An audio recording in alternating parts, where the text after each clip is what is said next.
नमस्ते दोस्तों। आज मैं एक अहम सवाल आपके सामने लेकर आया हूँ। वो सवाल ये है कि हमारी ज़िंदगी कैसी होगी कोविड के बाद। दोस्तों, क्या हमारी ज़िंदगी में कोई परिवर्तन आएंगे? अगर आएंगे तो कितने होंगे? ज़्यादा होंगे या कम होंगे? पॉजिटिव होंगे या नेगेटिव होंगे? इन सारे सवालों का जवाब मैं आज इस वीडियो में देने वाला हूँ। तो आइए दोस्तों, बिना कोई वक्त ज़ाया करे आज का वीडियो शुरू करते हैं।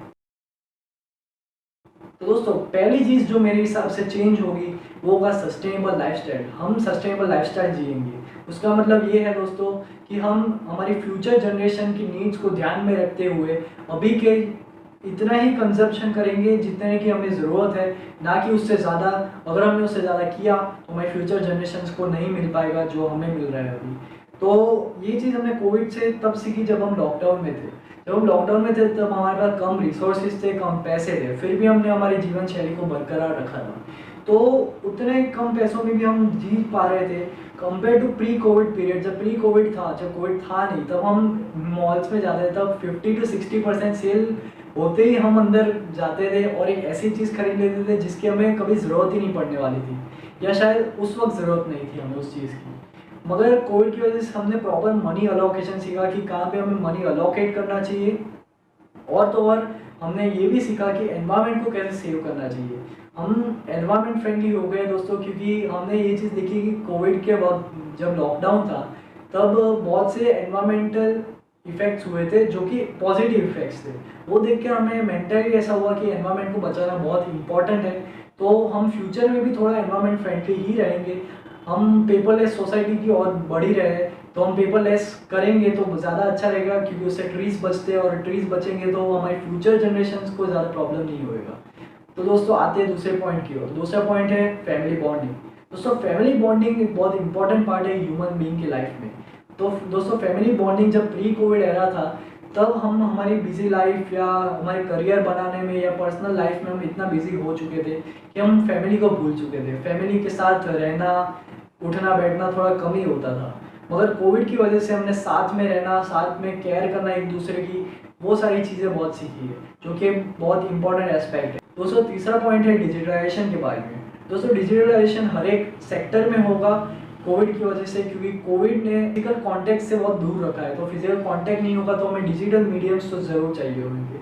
तो एजुकेशन सेक्टर की बात करें तो हमारे एजुकेशन मिनिस्टर रमेश पोखरियाल ने क्लियर कर दिया था कि न्यू एजुकेशन पॉलिसी पर डिजिटल एजुकेशन पे बहुत एम्फोसाइज दिया जाएगा और डिजिटल एजुकेशन आएगी भी ज़रूर आगे जाकर। और दोस्तों, जब बिजनेस सेक्टर की बात करें तो ये तो हम सभी जानते हैं कि ट्रेडिशनल बिजनेस का जो आइडिया है वो अब डिमिनिश हो रहा है और डिजिटल मार्केटिंग का जो पार्ट है वो थोड़ा ग्रो हो रहा है।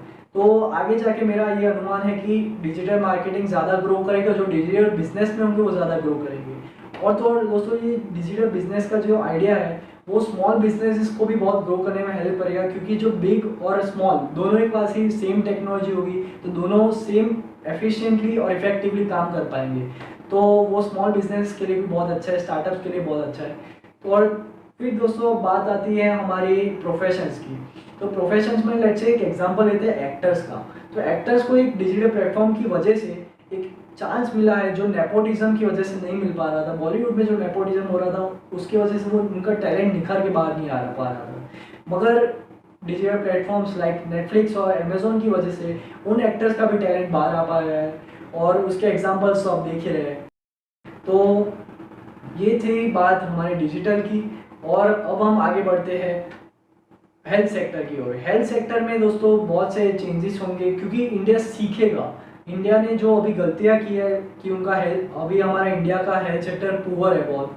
हमारे पास नर्सिस की कमी है, डॉक्टर्स की भी कमी है in ratio two the patients in India. और तो और हमारे पास ऑक्सीजन, रेमडेसिविर और वैक्सीन की भी कमी थी।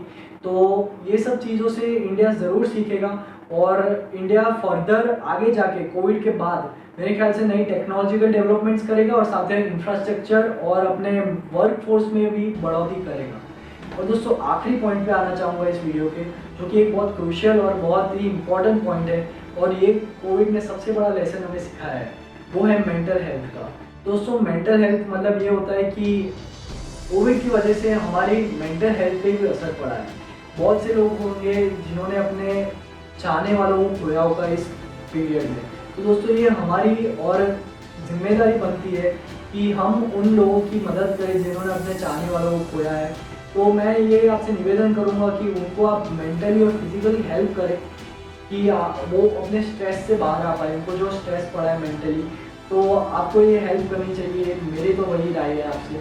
और दोस्तों इसी के साथ मैं वीडियो को अंत करूँगा और मैं ये ज़रूर कहूँगा कि अभी कोविड ख़त्म नहीं हुआ दोस्तों, मास्क पहनें, सैनिटाइज़र यूज़ करें। और तो और दोस्तों ये काम मैं अकेला नहीं कर पाऊँगा, आपको भी करना पड़ेगा, हम सब मिलके करेंगे तो कोविड को हरा पाएंगे बिकॉज टुगेदर वी कैन।